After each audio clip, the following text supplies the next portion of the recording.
This is Fearless Beauties, a podcast dedicated to elevating voices of color in the beauty industry. We're talking to estheticians, skincare specialists, and business owners to uncover best skincare practices, tactical career tips, and ultimately, how we can create a better beauty industry together. I'm your host, Mary Nielsen. Today, we're excited to be chatting about gender bias, part 2. If you haven't listened to part 1, check out our episode called It's a Woman's World. We broke down how gender bias operates in the beauty industry, and we talked to some incredible esties about their experience. But we wanted to keep going and dive a little bit deeper. It's one thing to understand how gender bias operates in our industry, but what can we do to counteract it? Well, I spoke to Richard Merill, the founder of Richard Merill Consulting, about his experiences with gender bias, and he gave some great insights on this. So as a male practitioner, I have been through my own walk with that. As I kind of mentioned earlier, I really tried to stay away from being the quote unquote stereotypical gay boy because I grew up in an area where it was a problem. It was a small town mindset. And I grew up with a father who was not open to the idea. So I see gender bias from two different angles. I see it from my own experience, and then I see it from the conversations I have with other male practitioners that are out there trying to get a job. Men in this industry kind of get forced into being independent business owners. We get pushed into it because when we go to the interview, it is assumed, it is not fact, it is assumed that we can't do Brazilians, that we won't be able to build a clientele doing personal care services that are intimate. And I will tell you, right out of school, in my first location, I was on 3rd Street between the Grove and the Beverly Center in Beverly Hills, California, during the height of that area. And I did more Brazilians than I did facials. I personally took them off my menu because waxing was not my passion spot. Yeah, money was great, but passion was not there. But it really was a kind of an eye-opening moment for me because I said, wait, I was told I couldn't get a job at XYZ Spa because I wasn't going to ever be able to build this clientele. And without trying, without wanting to, I built a clientele there. And I had to say, no, this isn't what I want to do and take it off my menu.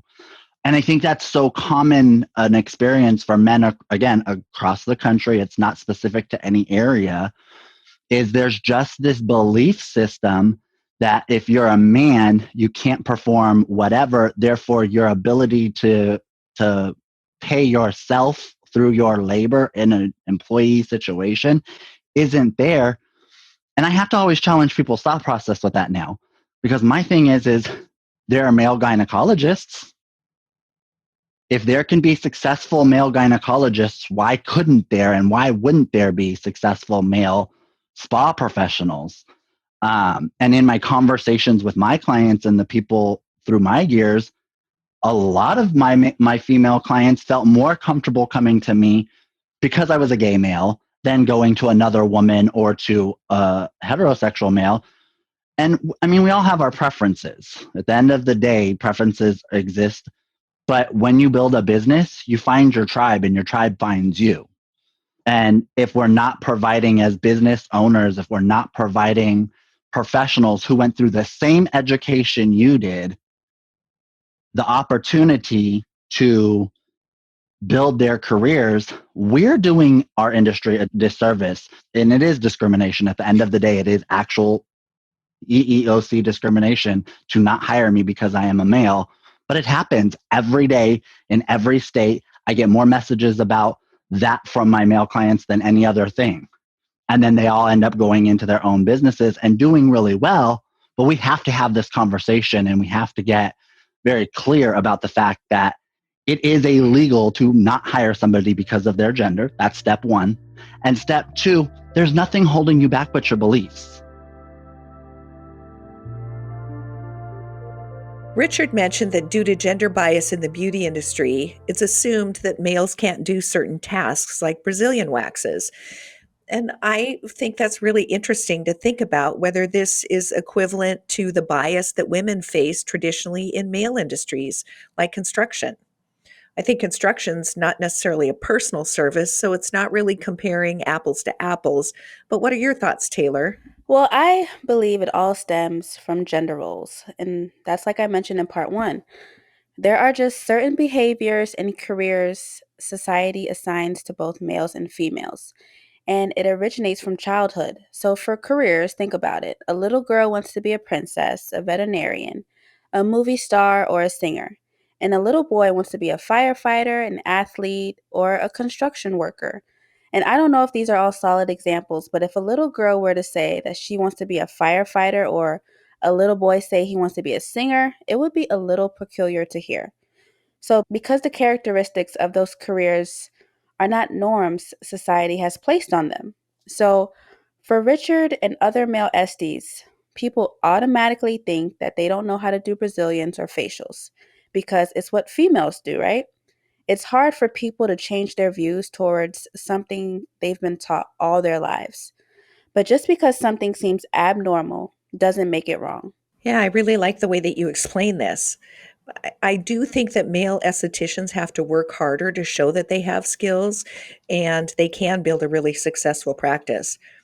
There's this bias because aesthetics provides really kind of touchy-feely, intimate services, and men are too macho or they're not in touch with their nurturing side in order to compete.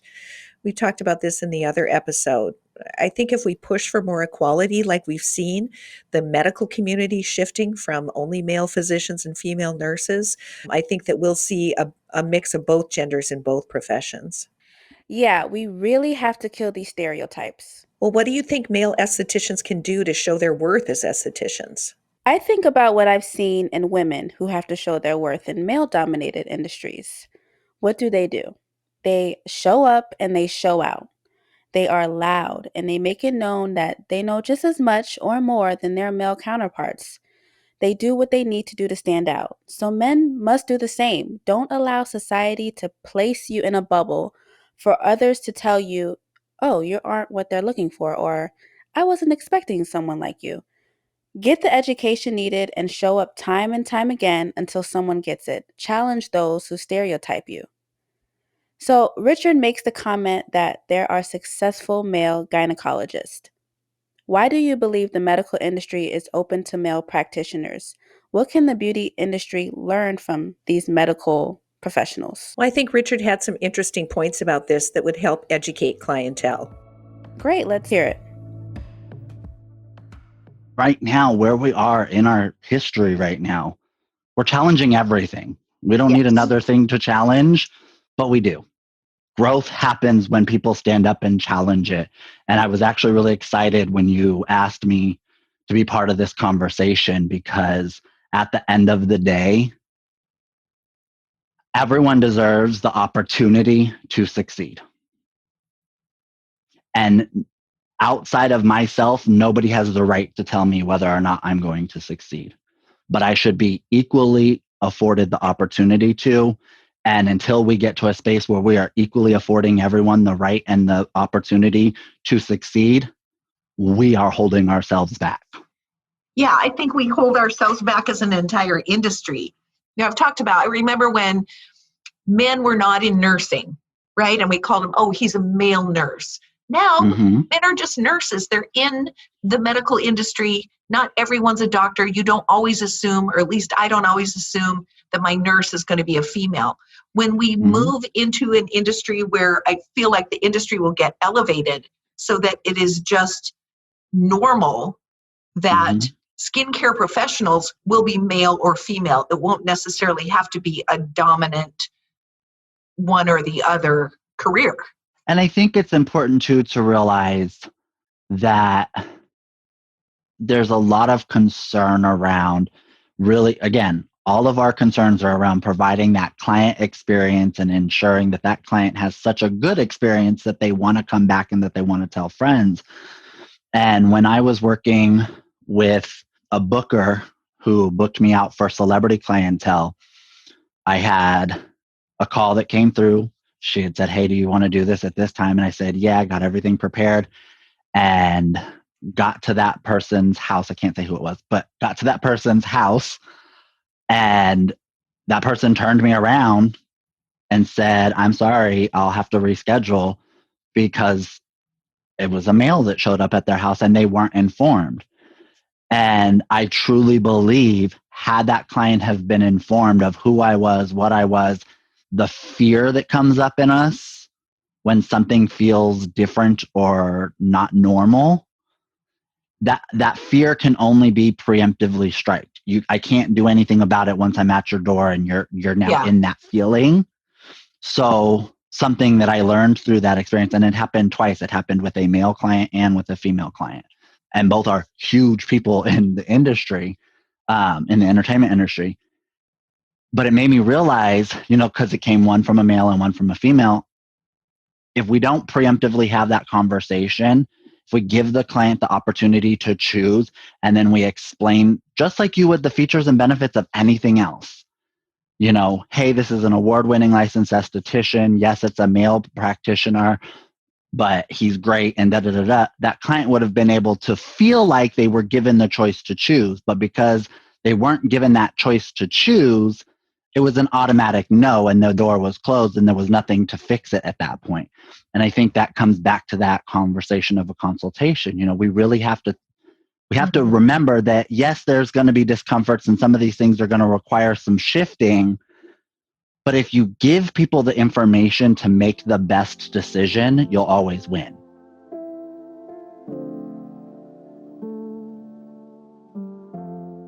Richard mentioned that the first thing we need to do to start changing the industry is challenging the current way of thinking. How can estheticians start doing that? Well, I think Richard's viewpoint that the way to change the industry is challenging the current way of thinking, that puts the burden back on estheticians to be proactive in changing their careers.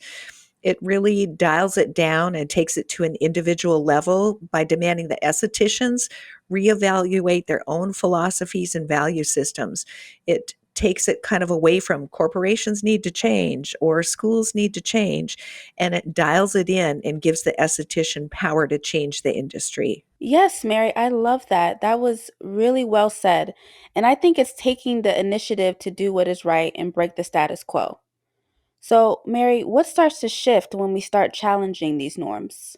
I think if we start to individually take an introspective look at our values and question, whether they're true, we will find other like-minded people who are going to share that same new perspective.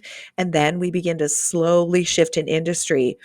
When I think about that shift, it makes me think about how the public perception has shifted towards legalizing marijuana. I mean, it opens up new opportunities for industry as well as personal growth and a clearer personal identity of who you are as a person. So you're able to clearly know within yourself, I believe in equality and diversity and all that entails. I'm looking forward to hearing your perspective, Taylor, because you got that psychology background. I think when anything or anyone is challenged, it puts pressure on norms or those who believe in these norms to change or probably take a good look at themselves or their belief system. What's driving these norms? What's driving their belief system? When you think about social norms, they are unwritten rules of what is and isn't acceptable. So when a norm is built around who should and should not do something, our mindsets and competitive and rebellious nature starts to kick in and say, who said I couldn't do something? Or who said I can't be this? So for instance, who said men can't be estheticians? Who said women can't be CEOs of Fortune 500 companies? When they when there are a bunch of people challenging norms, especially with gender bias, since this is the topic today, society starts to shift from being set in their ways to branching out in a world full of endless possibilities. And it gives those who are socially tied down to these norms opportunities for success. So, how do you think the beauty industry is losing out by not providing these equal opportunities for both genders? Well, I think the biggest, you know, miss out, the biggest missing out is the clients. They're missing out on services and expertise when there isn't a climate, this climate of equality. Young estheticians miss out on mentoring opportunities. Women in general miss out on gaining the wisdom that comes from working in a mixed gender environment and a mix of perspectives. And it just continues to perpetuate the gender bias myths of men being big and tough and women being the weaker sex. Yeah, definitely. I have watched a lot of men in the makeup arena of the beauty industry. So I've seen many male makeup artists over the years, and I think it's amazing to see. So for other men who aspire to work in the makeup industry, they have that sort of indirect mentorship, and it helps them build the courage to do the same for generations to come. So, what are your thoughts on Richard's story with his celebrity clients? Ugh, my heart really went out to Richard with his celebrity clients because I could imagine, myself, the excitement inside of knowing that you have been chosen or selected as good enough to treat a celebrity, and then mentally preparing about how are you going to manage the appointment and not seem starstruck. Yeah, and it sucks that Richard has to say, I'm a male practitioner, but he's great. There shouldn't be a but, and that's what we have to normalize. Male SDs doing just as good as female SDs. There is always some hesitation with change. So I understand that celebrity clients being put off, but until it's normalized as an industry, we have to help put male SDs on the map and vouch for their greatness. Yeah, I think Richard's observation that the appointment could have ended differently if the client had been informed at the time they were scheduling rather than being blindsided when Richard showed up at their door. I think his career could have had a completely different trajectory. But clients who've made that choice to have a skincare treatment and are going to entrust you with caring for them, they need to have that control about who's going to care for them. Agreed. We must understand that seeing male estheticians is still not normal, unfortunately. So we have to give clients that heads up and make sure they are comfortable. I remember about maybe 3 years ago, I went in for a massage, and when I arrived, they said, "Oh, your masseuse is a male, if that's okay with you. He does a great job and he'll take great care of you." So, not going to lie, there was some hesitation, but I said, "Oh, it's fine. It's okay." And that is still one of the best massages I have ever received. So, I say that to say this: it takes the whole beauty industry, not just male esties, to normalize men in the beauty industry. So, if that female receptionist, if she didn't hype him up, I don't know if I would have felt comfortable. So, we all have to come together to make the industry more gender fluent. In our initial episode about gender bias, It's a Woman's World, we spoke to Ralph Cole about what he's experienced as a male esthetician. A lot of times there are a lot of women or female and male, separation because there's less of an understanding of each other.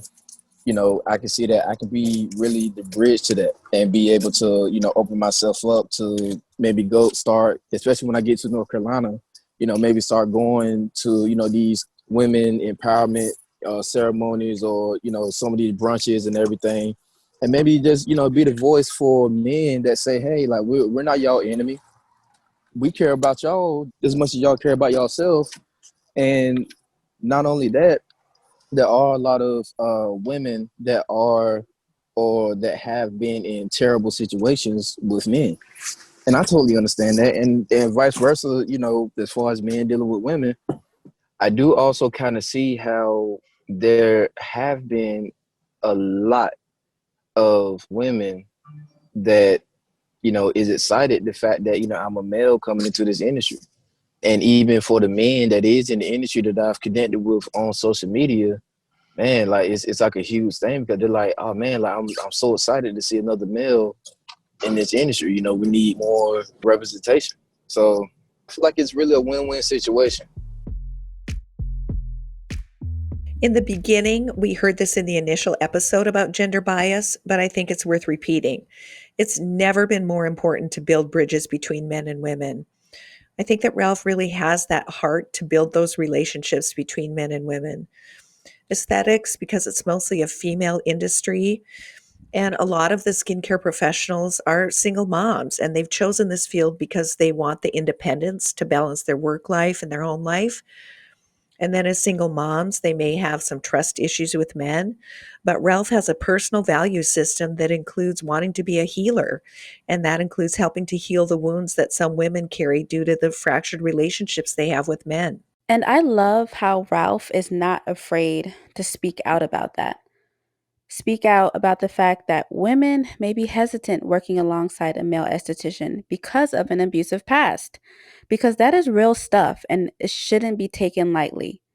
Ralph seems to really be woke about how a male energy can disrupt a woman's space. And he is saying, I want to be the opposite of that. I want to heal those wounds and come together and thrive together. And you know how we say women supporting women or women empowering women? Now it's men supporting women or men empowering women. He's taking that initiative, and with that, more and more women are going to be inspired by his love and respect and want to support him and also other men in the industry. I think female estheticians can work to become more open minded and create relationships that are sexism free and more accepting. I think having that attitude can really build their professional network as well as really helping our entire culture evolve into a more equitable world. Definitely. So, when I think about how female estheticians can build stronger bridges to their male colleagues, I was thinking about it starts with their mindset. It's also about communication. So, we know that men and women communicate differently, where men tend to communicate competitively while women communicate supportively. So, to bridge that communication gap, it's best for women to approach with a helping hand and for men to reciprocate with a thank you and some vulnerability. And understand it's not about a power play, but becoming allies to help the industry. Lastly, just becoming more understanding of one another and also about gender biases promotes more empathy. Try to build an inclusive environment so both men and women feel valued. Stand up, address bias when you see it. I think Ralph's idea about being proactive and reaching out to women's groups, bringing his philosophy, and really showcasing his skills is a smart move because it puts him up front and center. Here I am. And then the consumer is really more aware of who they're getting as a practitioner. Yeah, blindsiding is never the way to go, especially as I said earlier. It is more common to receive aesthetic treatments from a female. So, just a quick heads up, a thorough consultation, that should all start putting things at ease and slowly normalize seeing men in the industry. So, one thing Ralph mentioned that we didn't hear in our last episode is that he's noticed women are excited about men coming into the beauty industry. Mary, what's your take on that? Well, I know at the school we have about a 5% male population as students. And so some of the reasons men don't move into the industry is they have a fear of not making enough money. And because gender stereotypes dictate that man is the breadwinner. But if you are a savvy business person, you can have a very lucrative career in aesthetics. I think there's a stereotype that's slowly being broken, and that's that men in the beauty industry are gay. And why does that matter? Or does it matter? Really, no, it doesn't matter. For the male population, it's been about 50-50. So some of our men students, they've just had a job shift where they've been working in a high stress corporate environment and they've been downsized and they just decide to go for it. And they just move in a completely different direction that's more nurturing. So they have actually graduated and gone on, opened their own businesses that have been very successful.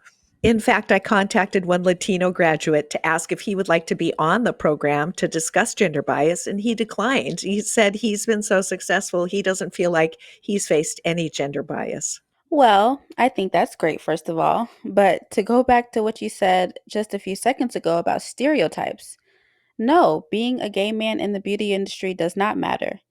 I've also heard some people say, especially with makeup artists, oh, he's gay. Okay. So yeah, he must know what he's doing. Does him being gay matter? No, it does not. I mean, I'm sure there are heterosexual males who are makeup artists out there. But even if it isn't common, I think this is a stereotype that gay men do better in female dominated industries. It puts a barrier in between what is socially allowed. Like, okay, great, a female SD. Oh, a male. Okay, yeah, he's clearly gay, so he should be okay. But oh, a straight male? Do you know what you're doing? And this may not be the case for every situation. I'm sure there are some gay males who get stereotyped, but all in all, the gender bias is real out there. So, Ralph and Richard both mentioned that male estheticians entering the beauty industry levels the playing field. For clients who may need to feel more comfortable receiving services, like trans clients, for example, could having a more equal representation of estheticians create more inclusivity? Well, we chatted with Aysa Wilson, the esthetician at Code Salon in the Bay Area of San Francisco, about her perspective on this.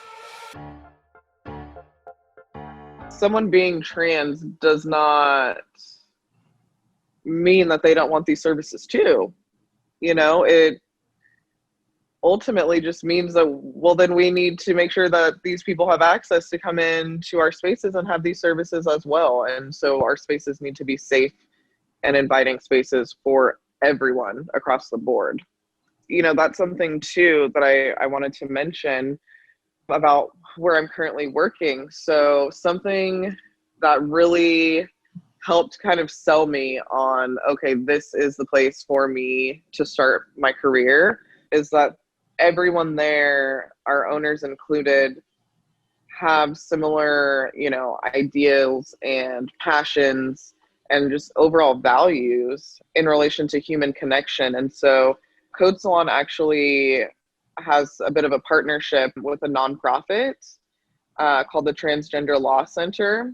And so they do events together, which essentially are fundraisers to help raise money that ultimately, is helping serve the trans community. And that alone, and the fact that we do, have some clients that come in that are trans or identify under the trans umbrella, myself as an employee there, the fact that I am able to go to work somewhere every day where people are creating this space, and like to see that and know eventually I want to be able to create a space like this is beautiful. I don't even know what else to call it.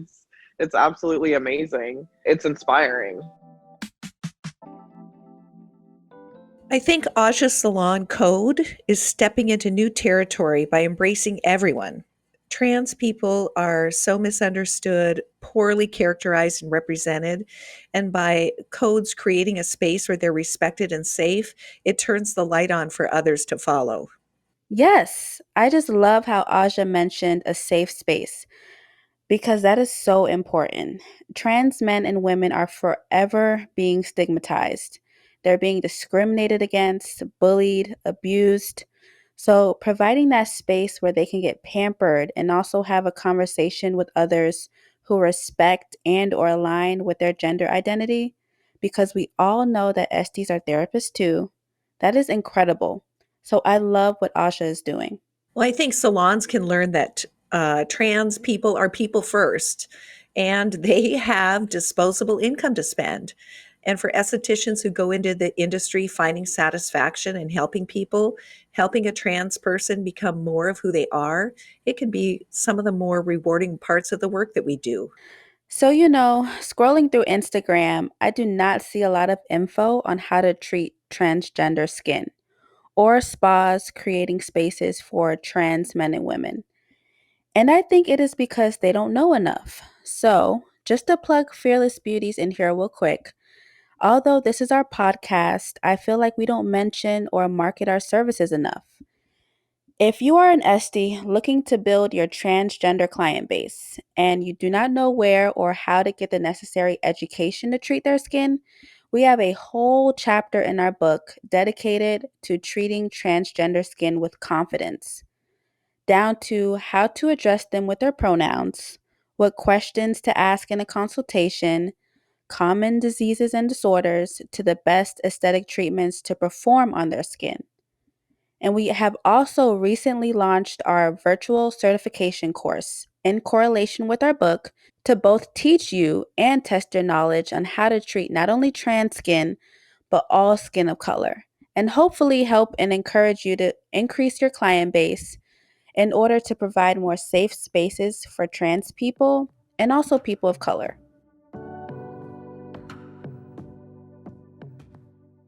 So, what are your key takeaways from today's episode, Mary? Well, my key takeaways from this episode are that gender bias exists in our culture, but the beauty industry is slowly changing the norm.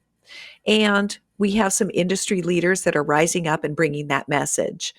People like Richard Merill and Ralph Cole and Aysa Wilson, they're using their voices and they're building influence that's creating that culture shift, and it's long overdue. 100%. I would say my key takeaway is the importance of building allies with men in the beauty industry. In order to trash these gender biases and break these stereotypical barriers, we must support and stand up for equality and inclusivity. This coming together will hopefully one day reach financial, engineering, and other male dominated fields where women have to constantly remind others of their worth. It's about fearlessly doing what you love, despite what society has to say about it. Thank you for listening to Fearless Beauties, a show dedicated to elevating voices of color in the beauty industry. I'm your host, Mary Nielsen. And I'm your other host, Taylor Phillip. Until next time, keep educating yourself, remember to stay open, and be fearless in the pursuit of creating a better, more inclusive world. If you enjoyed today's episode, please rate us 5 stars on Apple Podcasts and leave us a review. Special thanks to my co-host Taylor and our producers at Quill Inc.